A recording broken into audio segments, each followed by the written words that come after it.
পবিত্র ঈদুল আজহা ঘনিয়ে এলেও ঈদের আনন্দ নেই হাওরে ফসল হারানো কৃষকের ঘরে। ডুবেছে ঢলের পানিতে বছরের একমাত্র বড় ফসল। ঈদ দূরে থাক, ঘরে ঘরে যেন একবেলা ভরপেট খাবার পাওয়ার আর্তনাদ। নেত্রকোনা থেকে ভজন দাসের পাঠানো রিপোর্ট। নেত্রকোনার হাওর অঞ্চলের ক্ষতিগ্রস্ত কৃষক পরিবারগুলোর ঘরে নেই উৎসবের আমেজ।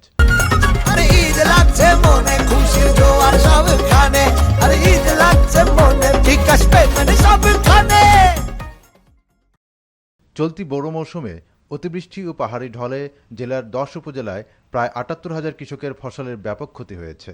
চোখের সামনে পাকা ও আধা পাকা বোরো ধান পানিতে তলিয়ে যেতে দেখে হতাশায় ভেঙে পড়েছেন কৃষকরা। প্রাকৃতিক দুর্যোগে শুধু বোরো ধান নয়, সবজি, মাছ ও অন্যান্য ফসলেরও ক্ষতি হয়েছে।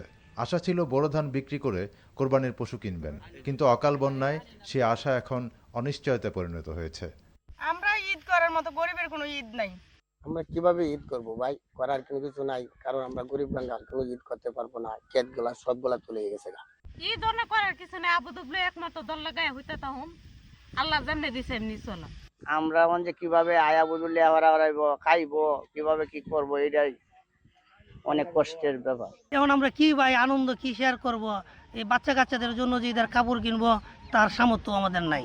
নেত্রকোনার হাওরে ফসল নষ্ট হয়েছে প্রায় ৭৬,০০০ টন বোরো ধান, যার আর্থিক ক্ষতির পরিমাণ প্রায় ৩৭২ কোটি ১৫ লাখ টাকা। ক্ষতিগ্রস্ত কৃষকদের দাবি, দ্রুত সরকারি সহায়তা না পেলে তাদের ঘুরে দাঁড়ানো কঠিন হয়ে পড়বে। NTV news desk.